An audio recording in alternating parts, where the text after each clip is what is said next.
on your screen. Really good start on the inside. Plessinger, look at this, taking the fight to Cooper Webb. Here we go, heat 2 of the 450s here in Philly. Sexton and Cooper. It was a game of chicken. Look at that. Schlosser. Justin Cooper gets jammed behind Hunter Schlosser. Heat victory for Aaron Plessinger, and a heat win puts Chase Sexton in the right mindset.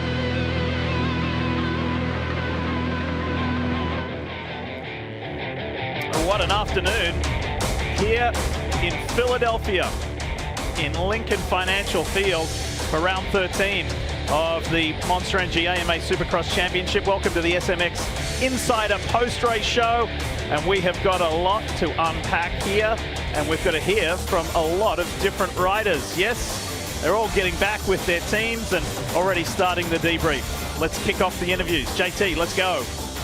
Thanks, Lee. Well, Cooper Webb, you were able to overcome a little adversity there in the first corner alongside Chase Sexton, and it really feels like it's coming down to the two of you week in and week out. At the end, who's going to be the best of you two? But 12 points, a lot of racing left. Give us your thoughts after a really tough main event.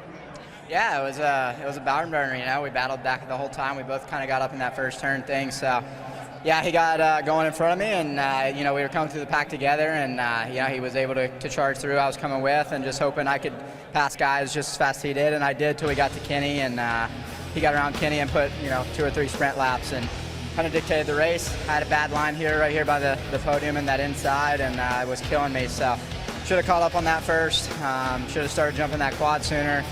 Would have, should have, could have on a lot of things, but he rode great. We'll come back next weekend and kick his ass, though. Thinking about the weather conditions, you know, a lot of people talked about, well, Cooper struggles in the weather. I think you've, kind of displaced that rumor about you being able to show up in this type of conditions. I don't know if we're going to get away from it down the stretch here. We're in the Northeast. Is something you're stressing about with East Rutherford and Pittsburgh coming up? I mean, you think about it, but it's the same for everybody, right? And we did our part this week. We rode mud all week, and we got a dry track, so that was awesome. The Dirtworks crew did a great job. You know, we were expecting a full mudder, so yeah, you never know what can happen with these open stadiums. I'll be ready for it no matter what. And yeah, it's going to be fun. So looking forward to it. Want to give it up to the whole Monster Energy Star Racing Yamaha team. My wife, Fly Racing, 100% Alpine Stars, and like I said, I'm ready for the fight. I'll be there at the end no matter what. Great job. We'll see you in New Jersey. Wow. Yeah. If you're wondering what the points leader is thinking or how he feels, he just told you, and a reflection of the points here. 12 is the advantage now Cooper Webb has over Chase Sexton. That was trimmed from 15. The two guys at the top have 4 wins apiece. And Ken Roczen, third in the championship, third on the day as well. Malcolm Stewart jumps his way up to 4th ahead of Justin Cooper with a good solid result today. And Aaron Plessinger, what could have been. But let's talk about the Suzuki star, Ken Roczen. He led the majority of that race until Sexton got him. Let's hear Kenny's thoughts. Thank you, Lee. That's right, here with Kenny now. Kenny, congratulations on another podium. To us watching and the fans, obviously, they appreciate you. What you're managing to do here and what you're working around is just incredible. Talk us through what goes into getting to this point here every weekend. Not riding throughout the week, and just lots of rehab, and I don't know, when the race time comes, I always seem to buckle up and do what I do. Obviously I'm not in riding the best in general, just because I haven't ridden during the week really since after Indy, and it's just been really tough. I'm pretty banged up with the shoulder and the ankle, and I know it's monotonous to talk about, but that's really what's holding me back, and especially this track, because we had 5 right-hand turns to 2 left-hand turns, and it's my right ankle, so I'm leaving a lot of time in the turns, just trying not to put my foot down, because that's it's not very fun. So I haven't been in the best spot lately, but I'm really trying to keep my head in there, and I have a good support team behind me that kind of keep me out here, because sometimes I do want to quit, but we always come back. So just give us a little update. We were talking before we were on camera here about what's going on with the ankle, because you're just having to manage this as you're getting ready to race every weekend. So where are you at with it now? So yeah, obviously I hurt my ankle in the same crash as I hurt my shoulder. My shoulder is getting a lot better. It doesn't bug me too bad out riding. It actually hurts more like when I lay in bed and doing normal stuff. So while riding is fine, but I just kept aggravating my ankle more and more and more, and had to get MRIs, and it's just a ligament called ATFL that is torn, almost completely torn. And because you would never know, because I can walk completely fine, but then the external rotation is really what gets me. And obviously, sitting on the bike, having the forward momentum and putting my foot down, it automatically kind of like flops it that way, and it's pretty painful. So lots of tape, and yeah, we just buckle down. Thanks so much, Kenny. Congratulations on another podium and sharing with us what goes into your race weekend. Thank you. Well, Joey Savatgy, it has been a rough and tumble couple of months here, but this has to feel great. Getting a 5th place. Last week you weren't in the main event. You know, you're coming back from injury. Tell us what this means to get back into the top 5 again, overcoming a lot of adversity. Yeah, I mean, obviously last weekend is, I'll be honest, was kind of a gut punch. First time in my career. I've been fortunate enough to really I count on one hand how many LCQs I've been in my career, which is, I guess I find it, I'm proud of it. You know, I've been doing this since 2013, so to go these years and only be in a handful of LCQs is something to hang your hat on. But yeah, I mean, talk about a roller coaster, right? Last weekend was, yeah, it's my fault. I fell 3 times in the heat race and put myself in a bad spot for the LCQ. So yeah, it feels good. I definitely was sloppy that time. I need to be better at the beginning of the race. But yeah, I mean, it's hard not to be happy. It's a step in the right direction. Obviously, getting away from the first turn carnage helped. But yeah, I think the beginning part of that race was a little ugly for me. But yeah, we're working on it. Well, coming from someone who would need a stadium full of hands to count how many times you've been to an LCQ, it's a great way to bounce back. Thank you.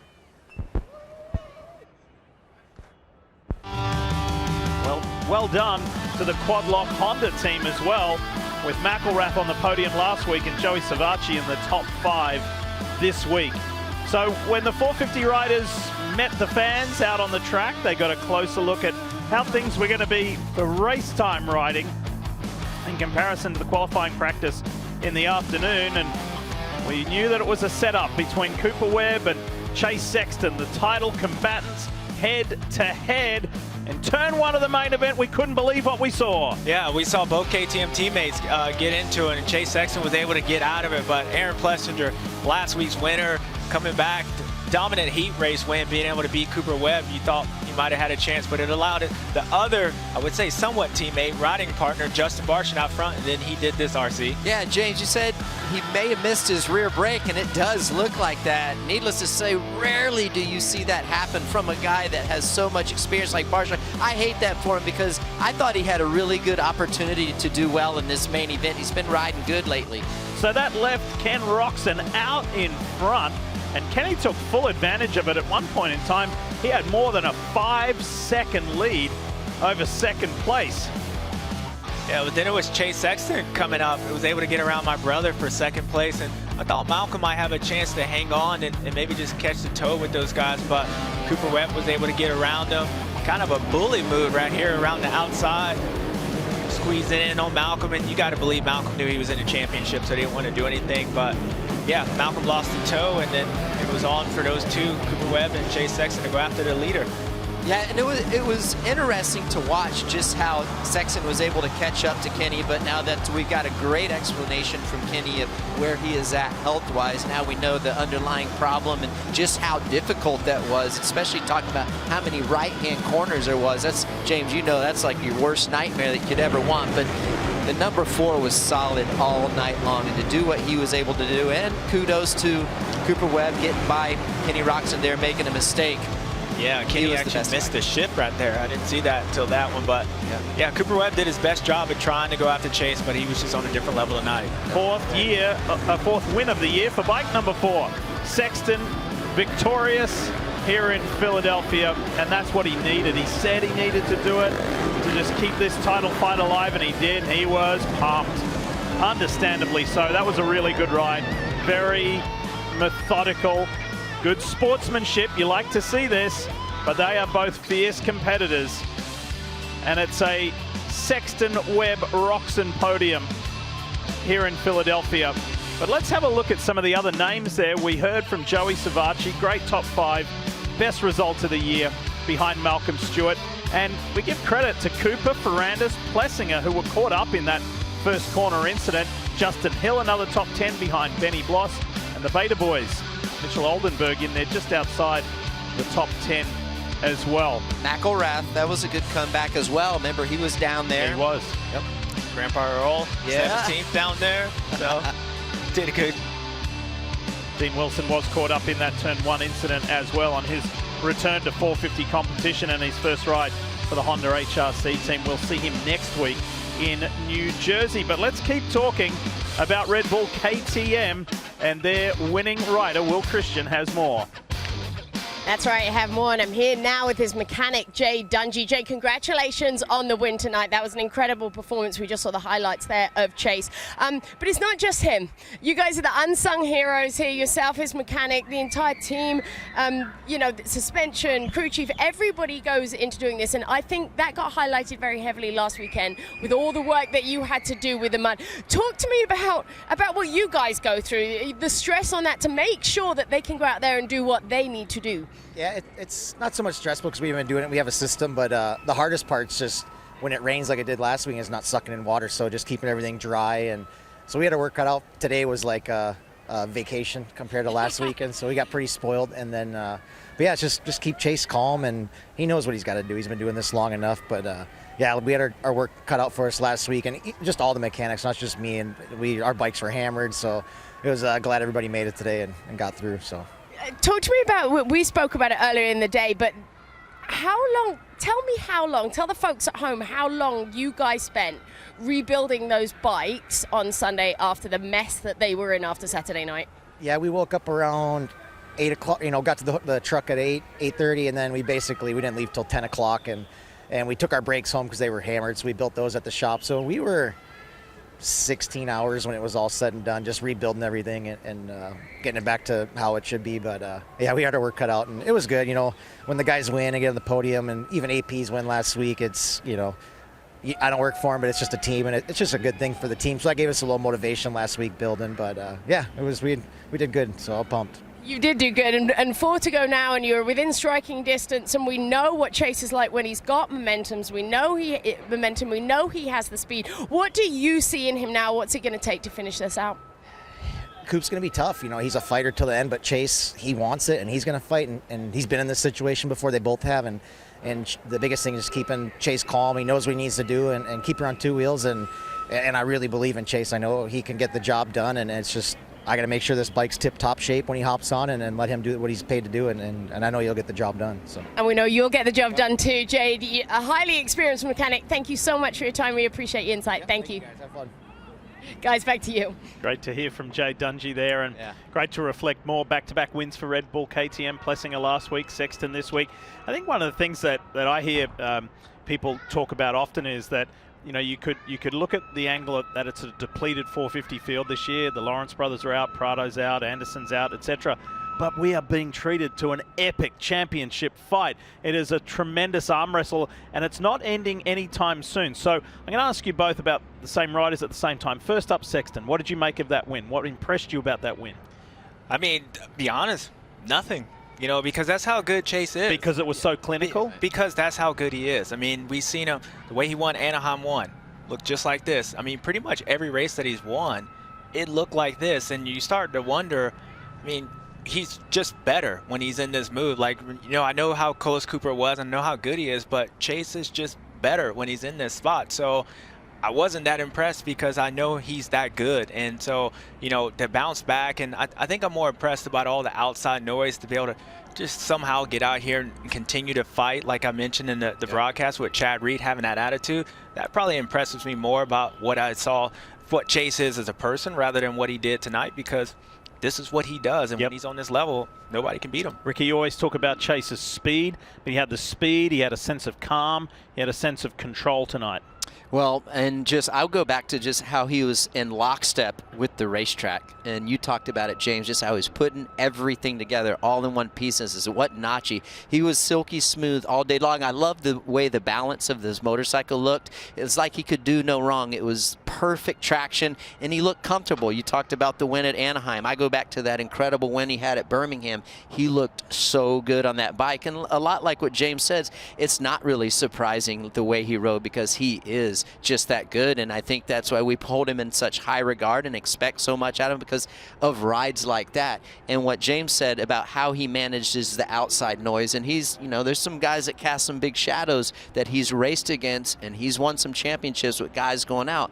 It takes a lot, you know, to overcome things like that, and he's done a great job, and he's never given up, and that's what I liked about the ride tonight. Cooper Webb, folks, you should have seen these two off camera when Cooper Webb said, I'll be back next week to kick his butt. Yeah. And it's like, okay, right there, you got a window into the tenacity of Cooper Webb right there. Well, and that's where, like, his mental strength, again, where Coop is so strong, and we've had these conversations off air a time or two, James and Lee as well, is like, what makes you the best rider? And I think it's a culmination of everything: speed, intelligence, strategy, how you set your bike up, and Chase was that guy. But we could go next weekend to East Rutherford, and Coop could be that guy. Might not be the fastest, but he might have everything else of that, you know, of that puzzle. So it's going to be fun to see how it plays out, and I think it really becomes who makes the less mistakes.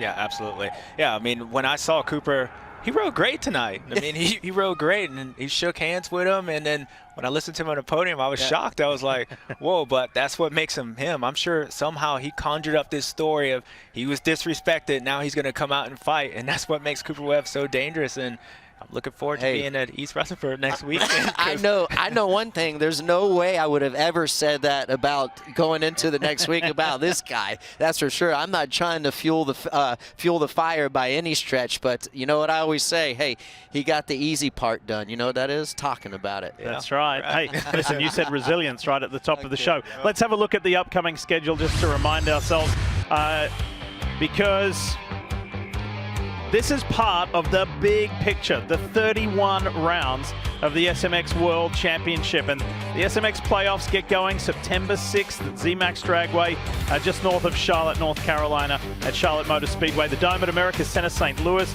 something new as far as the SMX playoffs is concerned. And then back at the Strip for the World Championship finale. The Strip at Las Vegas Motor Speedway, that is, not the Vegas Strip. So you know what I mean. And let's have a look at the bubble. So who is in, who's out, who's riding that line of being in the top 20 to automatically advance. You've got Hunter Lawrence, Kyle Chisholm, and Mitchell Harrison in the top 20. On the outside looking in, Jerry Robin, Kevin Morantz, and Christian Craig, who had a pretty decent night here in Philadelphia. So that's the way it stands with 4 rounds to go. Here's JT. Thank you, Lee. And standing in the corner that Cooper Webb was talking about, now I wanted to speak quickly about, I don't know that Cooper Webb felt slighted or anything. He was really angry with himself. He was angry with the mistake that he was making in this very corner. And he was also angered that he wasn't able to respond, as you, all three of you so greatly called out, when Sexton made the pass on Roczen. He put in those great laps. Cooper Webb wasn't able to respond to that. But in this corner, Cooper Webb said on the podium, I kept going inside. And I'm standing in this corner, and I want to show you why he was making that mistake and why he was frustrated with himself. You see this really sharp arc here. He was coming to an abrupt stop that was killing all of his momentum, and then he had to deal with mud on the exit. And he was losing at least half a second every single lap here. And he got into this tunnel vision scenario where he wasn't able to look around. He wasn't able to change his line. Now I'll transition right behind me to where Chase Sexton was going. He was in this outside line that we saw some of the 250 riders using. Cole Davies, as you guys in the booth mentioned so many times, was carrying all this momentum, and Chase Sexton latched onto that and used it every single lap. And he really had no issues out here, and I think that's what frustrated Cooper Webb in the end, is usually he is the guy that can surgically detect, where do I go on the racetrack as it starts to deteriorate? How do I switch lines? Where do I go? Tonight, he didn't do that. And I think in the end, the result is not what he's frustrated with. He's frustrated with the execution, and that's usually his calling card. 250 highlights from Philly. Second year in succession for Monster Energy AMA Supercross, coming back to the city of brotherly love. It's an east-west showdown. And speaking of down, Tom Vial went down in spectacular fashion, and this forced the French rider, the reigning champion in the East Division, just to ride off and up the tunnel. And he was like, I'm done. I can't go on with this. I'll see you in the last chance qualifier. That shocked everybody. So let's get to the main event. and Vial had an inside gate pick, but got jammed up. Yeah, this was in the first one. And you can see RJ was down in that first corner, and Tom was somewhat of the beneficiary because RJ was close to him, but it allowed Seth Hammaker. Yeah, Seth Hammaker out front, getting out front for him, and then it was a red flag. Tough crash from Daston Bennett. Was able to get up, got a great team of guys around and help him, so hopefully he's healed up. But that red flag, then they restarted the whole thing back to 15 minutes on the gate. Daxton Bennett was awake and alert and taken to hospital for further observations. When James said the first part, that's because there was a complete restart.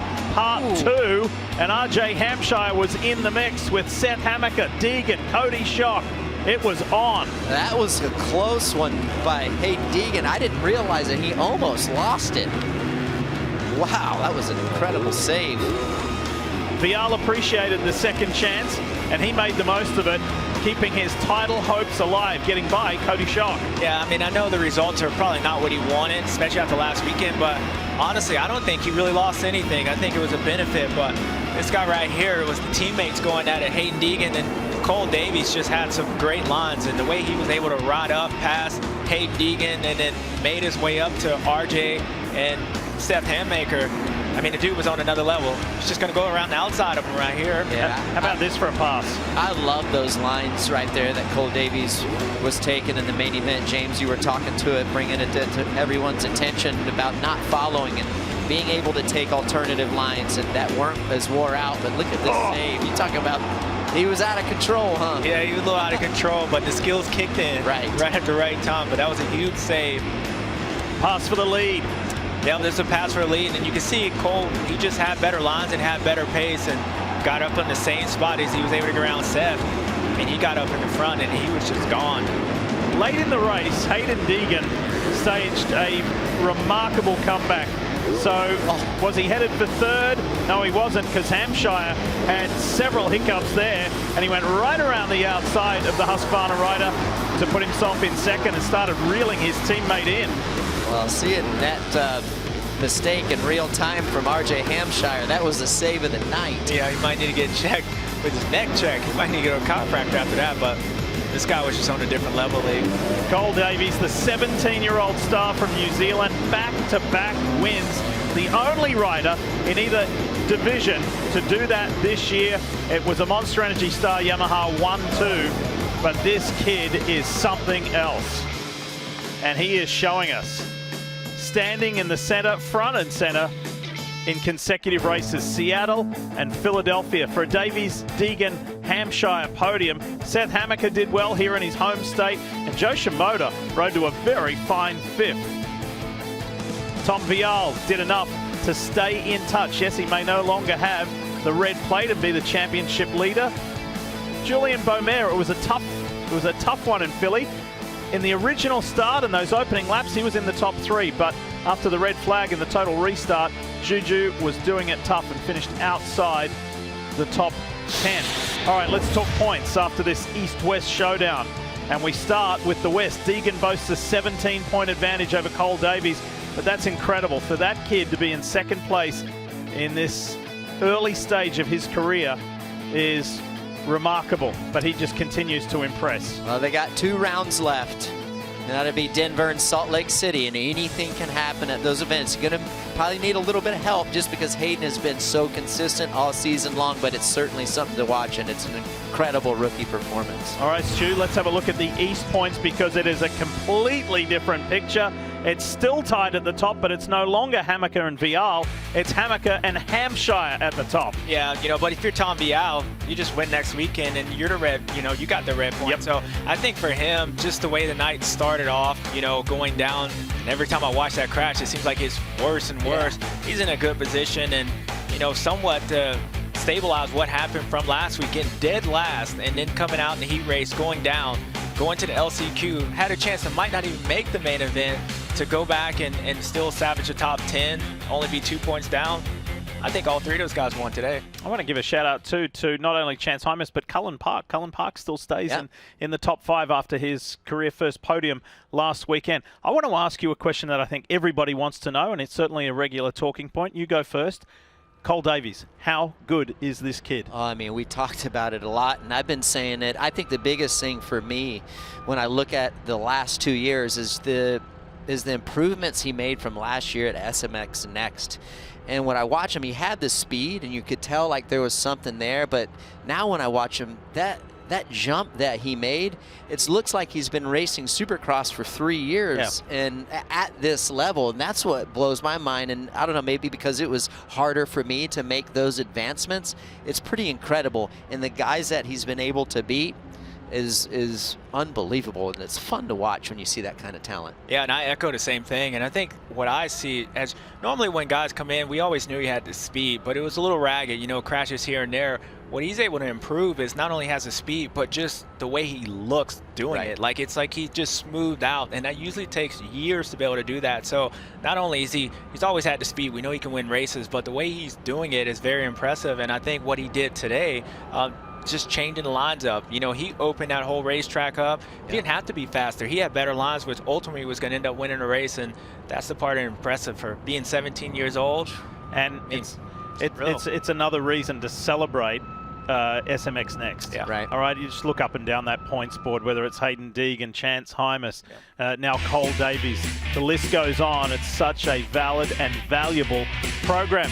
At this part of the show, we always like to remind you of the manufacturer points. We start with the round that was here in Philadelphia, and it was a great day for Yamaha. We've just been talking about that 1-2 in the 250, so pretty good points haul there over KTM and Husqvarna. Let's look at the season long, because as we add them up, the Blue Crew are on top by 36 over KTM, and Honda in a little bit of a distant third place. So Yamaha, KTM, it is the closest. All right, we need to start to turn our attention to next week in Rutherford, New Jersey. Here is the Yamaha track map. RC, what are we looking at? I see a lot of jumps, a lot of corners, somewhat of a traditional track. Yeah, very, very busy. It's going to be outside, so let's hope Mother Nature plays well with us. James, what do you see when you see this track? Yeah, I actually like those back-to-back whoop sections, to be able to have a 180, have a run into it. So it's going to be, you know, playing a game of chicken if it holds up the way that is. And if it doesn't rain, it's going to be a good racetrack for pass, and he's back and forth. So, yeah, I mean, it's all going to be pressurized. Championships are on the line. Need to make up points. I like that sweeping first corner. It's a lot better than tonight's first corner, I believe. Okay, before we say farewell, we've got to look to next week real quick. What are your thoughts? How do you play it? If you're Webb, if you're Sexton, start with 450 first. What are you looking forward to? Well, I mean, you heard Cooper Webb, so I don't know how he's playing it, but obviously he's upset at something. And if Chase Sexton, you know, you're stoked. But then I'm sure when you go home and watch the interview, you're like, man, seriously? Like, bro, you rode good, and he's still mad. So, yeah, I mean, for him, he's going to go out and do it, and I was wrong. You know, Cooper Webb has to come out and beat Chase at one of these races because, you know, the points won't add up like that. So, look, this championship still, for all these classes, is still wide open. And if Cooper Webb can go out maybe next weekend, he can get a stranglehold. But what we saw today from Chase Sexton, don't be surprised if that happens again next week. 250s, is it the time for Vial to get his first win of the year as the rounds wind down? Of course it is. You know, it's super important. They only have 2 more rounds, so no, pardon me, 3 more rounds. So they have a few more than the West Coast Division. So I think it's time to get a win. But at the same time, I mean, he's been consistent, and he's only 2 points back, and and as I say, he needs to go out and win. This is the part that I like the least about what we do up here in the booth, is like trying to predict what's going to happen, because these guys are just so close. And I really truly believe that it just comes down to which guy makes the least amount of mistakes at this time of the season. Good thing for Vial is he has handled the pressure from last week, finishing last, crashing big here tonight, still only 2 points out of the championship lead. And like James said earlier when we were breaking down the 250 race, like this was a good night for him if you consider what the heat race looked like, and that crash did look more and more violent. The different angles we got, goes through the last chance, doesn't light it up in the last chance, but then does well when it's points paying time. So we'll see. We'll see next week. And here's how to watch from East Rutherford, New Jersey. Looking forward to it. Race day live kicks off nice and early, 9:30 a.m. Eastern. We've got another 3 o'clock kickoff, 3 p.m. Eastern on network television on NBC. And remember, you can catch it on the SMX Video Pass outside the United States. What a fun afternoon. And we get to do it again next week in Jersey in this historic sweep of the northeastern states of the U.S. Well done to Cole Davies. The young man continues to impress, and Chase Sexton doing what he needed to do to stay alive. He avoided the turn 1 chaos, came through the field and wins. It's game on again next week. See you in Jersey.